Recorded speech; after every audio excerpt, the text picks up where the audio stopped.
Somaaliyaa naannoo Geedootti argamu loltoonni mootummaa federaalaa Somaaliyaa magaalaa Daangaa dhiyeenya qabaatan baladawaa keessa guyyaa 3tti gadhiisanii akka ba'aniif jaarsolii biyyaatti himamuun ibsame. Hiikaa fi tasaa dabaleetu isinitti hima. Magaalaan Bahadii Hawaa magaalaa daangaa Keeniyaa fi Itoophiyaa irratti argamtuu fi waraanni Itoophiyaa keessa maanneeffatedha. Torban darbe keessa ergaa hidhattoonni naannoo ofiin of bulchitu Jubaalaandii fi loltoonni mootummaa federaalaa Somaaliyaa naannichatti wal waraananii booda mootummaan Somaaliyaa sanbata darbe magaalattii to'achuun himame. Qondaalonni waraana Itoophiyaa olaanoon dureewwan gosa Somaaliyaa waliin magaalaa Doollotti marachuu fi loltoonni mootummaa federaalaa Somaaliyaa guyyaa 3 keessatti Bahadii Hawaa gadhiisanii akka bahan ajajuu isaanii jaarsoliin biyyaa BBC Somaalitti himan. Somaaliyaatti bulchaa naannoo Geedoo kan ta'an Abdullahi Abdii Jamaa raayyaan ittisa Itoophiyaa Bahadii Hawaatti argamu humni mootummaa Somaaliyaa guyyaa 3 keessatti gadhiisee akka bahuuf jaarsolii biyyaatti himuu ibsan. Ajajoonni waraana Itoophiyaa naannichatti bobba'ee jiru jaarsolii walitti qabuun waraanni Somaaliyaa dabalataanis Baladawee gadhiisee guyyaa 3 keessatti akka bahuuf guyyaan qabamuu fi dubbatan.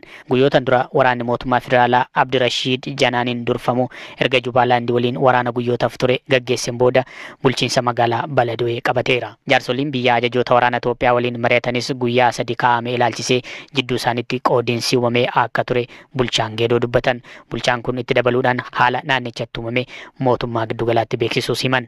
Bulchaan naannoo Geedoo ajaja gama waraanaa Itoophiyaatiin kenname deebiin keenya biyya keenya keessa jirra jidduu seentummaa hin fudhannu jechuun BBC Somaalitti himan. Bulchaan Geedoo kan mootummaa federaalaa Soomaaliyaatiin muudaman kun akka jedhanitti qondaalonni waraanaa Itoophiyaa jaarsolii biyyaa waliin mari'atan loltoonni Masrii fi Eertiraa gara naannichaa dhufaa jiru jechuun akka itti himan dubbatan. Pirezidaantii taanaan Jubaalaand Muhammad Said Adan BBCtti akka himanitti naannichatti mootummaan Moqaadishoo kaayyoo hojiirra oolchuu barbaadu qaba. Garaagarummaan mootummoota jidduu jiru akka naannoo keenyatti hin ceene gochuuf yaalaa jirra. Yaada Eertiraa fi Masrii gara bulchiinsichaatti fiduuf barbaadaa jiru jechuun bulchaa naannoo Geedoo qeeqan. Mootummaan Somaaliyaa gama isaatiin karaa ministeera dhimmaa biyya keessatiin ibsa roobii kaleessaa baaseen aangawoota Jubaalaand walitti bu'iinsa kakaasaa jiru jechuudhaan himate. Akeekkachiisa guyyaa 3 waraanni Itoophiyaa jaarsolii biyyaa Doolloo keessatti argamaniif kenneera jedhame ilaalchisee BBC Somaaliin aangawoota ministeera dhimma alaa mootummaa Itoophiyaa irraa barreeffamaa fi bilbilaan deebii argachuuf yaalii taasisee ammatti milkoofne. Jarmiyaan IMF jijjiirraa maallaqa alaa irratti tarkaanfii fooyyeensaa Itoophiyaan fudhatte jajee ture. Garuu garaagarummaan gabaa gurraachaa fi gabaa idilee addaan fagaachuu akka yaaddootti torbee 3 dura ibsee ture. Akeekkachiisa jaarmiyaa kana hordofee mootummaan sharafa maallaqaa irratti dhaabbilee seera alummaa bal'isaa jiru jedhe kanneen United Arab Emirates Dubaay keessa maaddeeffatu jedhu akeekkachiiseera. Maallaqa gabaa sharafa seeraan alaa keessa socho'u dhaaluudhaafis mootummaan Itoophiyaa dhaadateera. Sharafa maallaqaa Itoophiyaa irratti garaagarummaan gabaa gurraachaa fi gabaa idilee addaan fagaachuun dinagdee Itoophiyaa gammiidha. Fala'oo qaba. Ogeessa dinagdee Itoophiyaatti dhiyeenyaan hordofan Dr. Guutuu Teessoo gaafanne. Sharafni maallaqaa baankonni Itoophiyaa dhiyeessan gahaadhaa isa jedhu ibsuudhaan eegalu. Dhugaatti gahaadhaa moo gahaa miti ka jedhu beekuun garuu rakkisaadha. Maaliifitu rakkisaadha? Waggoota 5-6 dura haalli dinagdee hanga takka raaguun ni danda'ama. Sadarkaa sossiin dinagdee maalirra akka jiru hanga tokko ni beekama sababa ta'eef Itoophiyaan hangam biyya alaatii oomishaaf tajaajila galchiti ka jedhu beekamaadha sababa ta'eef sharafi ishee barbaachisu akkasumas immoo sharafi ishiin qabaattee ittiin bittuu fi qaawwaa garaagarummaa sana gidduu jiru beekuun rakkisaa hin turre. Waggoota muraasa darbaniif garuu dhugaadhumatti sadarkaa hamma Itoophiyaan keessa jirtutti sharafa biyya alaa kana hangamtu see barbaachisa hangamtu jiraatus ga'aadha jedhamee ka jedhu beekuun rakkisaadha. Haa ta'uti akka nama dinagdee biyya kanaa hanga tokko dhimma kiyya jedhee hordofu tokkotti yoo laalle sharafi biyya alaa biyya keenya keessa jiru ga'aadha ka jedhu kun amanamaadha jechuudhaaf ni rakkadha. Maaliif jennaan Itoophiyaan sharafa adda ta'e akka seen argattu haalli godhame tokko biyya kana keessatti wanti dhalate addaa tokko hin jiru. Rumaayyuu wanti biyya alaatti argamu hir'achaa abbootiin qabeenyaa biyya alaa waggoota 10 irraa baay'inaan dhufan hanqachaa sharafi biyya alaa daandii seera qabeessaa seera qabeessummaa alan dhangala'uusaa daran iyyuu kan dabalaa deemedha. Kanaaf karaa biraan immoo fedhiin sharafa biyya alaa garmalee dabalaadha kan inni jiru. Maaliif qaala'insa jireenyaa biyya keenya keessa jiru wajjin wal qabatee oomisha kaleessa daalaara takkaan binnee galchaate turre har'a doolaarii 4 binniiti kan inni nuti galchaa jiru. Oomisha hamma waggaa 10 irraa galchaa turre hanguma sana har'a galchuun yoo barbaachise sharafa biyya alaa harka 4 harka 5 ka waggaa 10 irraa nu barbaachisaa jechaadha. Kanaaf sharafa biyya alaa gaadha jechuudhaaf nama rakkisa kan hin jedhu tokko dhimma akkasiitirraa kaaseedha. Karaa biraa immoo fedhii sharafa biyya alaa ka dabale ka biraa maalidha? Lolisa hamaatu ture. Bu'uuraalee misoomaa, bu'uuraalee tajaajila hawaasummaa kan barbaachisan baay'een isaanii diigamanii isaan ga'umsaan gochuudhaaf illee ka barbaachisu fedhiin sharafa alaa jiru garmalee dabaleetu jira jechuudha. Kana hundumaa walitti qabne yoo laallegaan sharafi biyya alaa ga'aatu jira ka jedhamu kun amansiisaadha jechuudhaaf nama rakkisaa isa jedhuun kaasuu barbaada.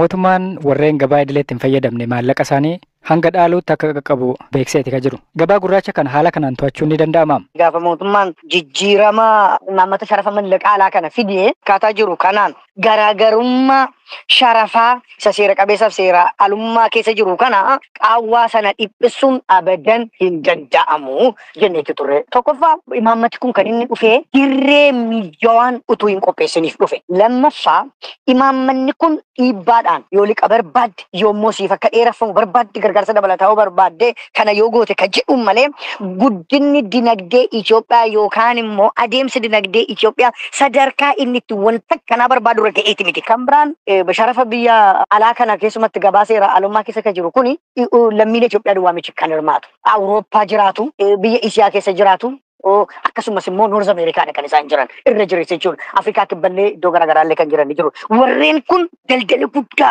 sharafa biyya alaa gabaa gurraachaa keessatti yookaan seera alummaadhaan daldaluudhaan warra hidhatan waan nama dhibu walitti kennanii wal harkaa fuudhuudhaan miti. Sooftuweerii maan istaabilishii godhanii akkuma hojiin baankii tokko hojjetutti kan isaan hojjetanidha. Yeroo kana keessatti dhufanii sharafa biyya alaa kana fuudhanii al takka samii ga'uun balaa hamaa fidee dhufa malee to'atamuun hin danda'amu jennee. Kabiroon rakkisaadha kan jennuuf yeroo itti imalli sharafa biyya alaa Itoophiyaa keessa godaanaati jirudha. Nagaa dhabdummaa naannolee garaagaraa jiru kanaa wajjin wal qabatee namoonni amantaa biyyarraa nagaadha bor maal ta'a jedhanii abdii shakkuurraa akka ka'e mallaqa biyya alaatii godaansisuun yeroo isaan itti gaggeessaa jiranidha. Kanaaf haalawwan kana keessatti yoo godhame rakkisaa ta'uudhaan. Kabiraan oomishaaf oomishtummaan supply side foreign currency biyya keenya keessatti gaggeeffamu yeroo kam caalaa balaarra jira sababa ta'eef yeroo kana keessatti jijjiirama imaammataa akkanaa fiduun dhugaadhumaan gabaa kana dhiphisuun garaagarummaa gabaa lamaan gidduu jiru dhiphisuun hin danda'amu.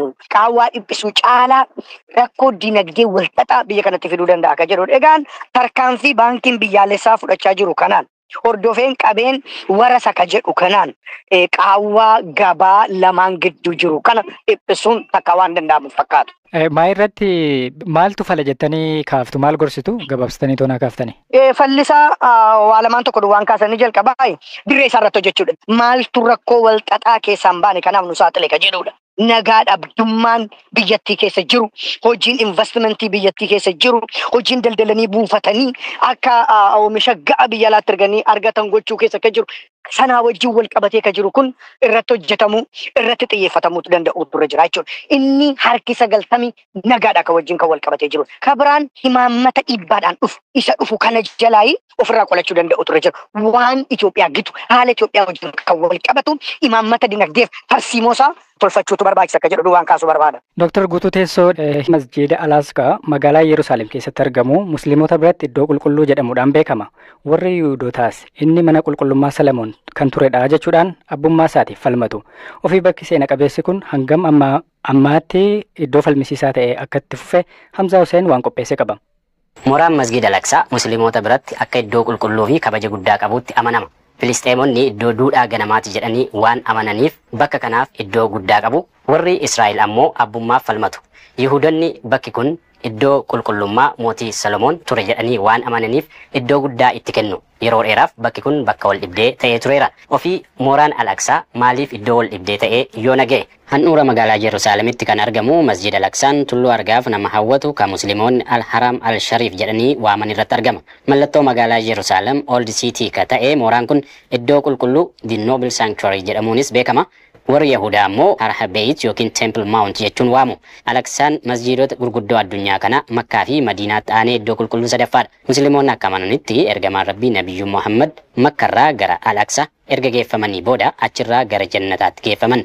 Taateen kunis bara 620 keessa akka raawwate amanama. Warri Yahudaa ammoo mooraa kana Temple Mount jedhanii waamu. Isaan birattis mooraan kun iddoo qulqulluu fi kabaja guddaa qabu jedhamee amanama. Akka isaan dhugeeffatanitti mooraa kana isa jalqabaa mootii Solomoon yookiin Nabiyullaah Suleymaantu waggaa 3000 dura ijaare. Iddoon amantaa Yahudotaa yeroo lammaffaaf irra deebiin ijaarame bara 70 warra Roomaatiin diigame. Kiristaanonnis iddoo kanatti Yesuus hordoftoota amantii kiristaanaa barsiisaa ture jedhanii waamu. Garuu Al-Aqsaa eenyutu bulcha? Israa'el bara 1967 wayita biyyoota Arabaa ollaa ishee waliin wal waraantu Al-Aqsaa qabatte. Al-Aqsaa qofa osoo hin taane Yerusaalem bahaa fi kutaalee West Bank itti dhihoo jiran waliin fudhatte. Yeroo sanatti iddoowwan kunneen bulchiinsa Masrii fi Joordaan jala turan. Mootummaan abbaa gonfoo warra Joordaan mooraa Al-Aqsaa eeguuf itti gaafatamummaa qabu. Mootiin Joordaan miseensota jarmiyaalee gargaarsaa Waaqfi jedhamu bobbaasuun mooraa qulqulluu kana eegsisu. Akkaataa waliigaltee Israa'elii fi Joordaanitti hordoftoota amantaa Islaamaa alatti hordoftoonni amantaa biroo mooraa masjidichaa seenanii kadhannaa geggeessuun dhorkaa ta'us Yihuudoonni amantaa Yudaayizimii hordofan nuufis iddoo qulqullummaati jechuun yeroo garagaraatti seenanii kadhannaa taasisu. Kanarraa ka'uun yeroo adda addaatti mooraa masjida Al-Aqsaa keessatti poolisii fi Filisxeemota gidduutti hokkarri ka'aa tureera. Keessattuu ji'a Ramadaanaafaa keessa walitti bu'iinsi ni hammaata. Keessumaa bara 2021tti hokkara masjida Al-Aqsaatti mudate sababeeffachuun Israa'el Hamaas wajjin lola guyyaa 10 geggeessitee ture. Bara 2000 ammoo muummicha ministeeraa duraanii Israa'el ka ture Ariel Sharon miseensota paarlaamaa Israa'el wajjin ta'uun mooraa masjida Al-Aqsaa daawwachuurraa kan ka'e Filisxeemonni mormii guddaa kaasan. Mormiin sun guddatee warraaqsi Second Intifaadaa jedhamu ka'e. Warraaqsi kun Filisxeemota biratti Al-Aqsaa Intifaadaa jedhamuun beekama. Mormii masjida Al-Aqsaatti ka'een waan ta'eef. Akka xiinxaltoonni adda addaa yaada dhiyeessanitti Ariel Sharon yeroo sana mormituu ka ture mooraa Al-Aqsaa akka daawwatu gochuun Filisxeemonni aaranii waraana keessa akka seenan gochuuf kan karoorfamedha. Hordoftoota Ultra Orthodox keessaa ka ta'anii fi ministeera nageenyaa biyyaalessaa Israa'el ka ta'an Itamar Ben Gavir bara 2024 mooraa masjida Al-Aqsaa daawwachuun isaanii Filisxeemotaa fi hawaasa muslimaa hedduu dheekkamsiisee ture. Itamar Ben Gavir Yihuudoonni bakka masjid Dome of the Rock jiru yookiin Temple Mount deemanii sagaduuf mirga guutuu qabu kanneen jedhan keessaayi. Ammas yeroo haleellaan Israa'el Gaazaatti hammaatee jirutti qondaalli nageenyaa Israa'el kun mooraa qulqulluu kana seenuun waaqeffataniiru. Kun ammoo waliigaltee Yihuudoonni mooraa kana daawwachuu malee keessatti sagaduu hin danda'an jedhu kan cabsedha. Dubbi himaan pirezidaantii bulchiinsa Filisxeem Mahmud Abbas gochi qondaala Israa'el kun daangaa kan darbedha jechuun balaaleffataniiru. Hamaas ammoo weerara uummata Filisxeem irratti eegalan daran cimsuu isaanii agarsiisa jedhe. Waardiyyaa yookiin eegduu mooraa Al-Aqsaa ka taate Joordaan gamasheen gochi Itamar Ben Gavir seera idil addunyaa kan sarbedha jechuun gocha akkanaa dura akka dhaabbattu ibsiteetti.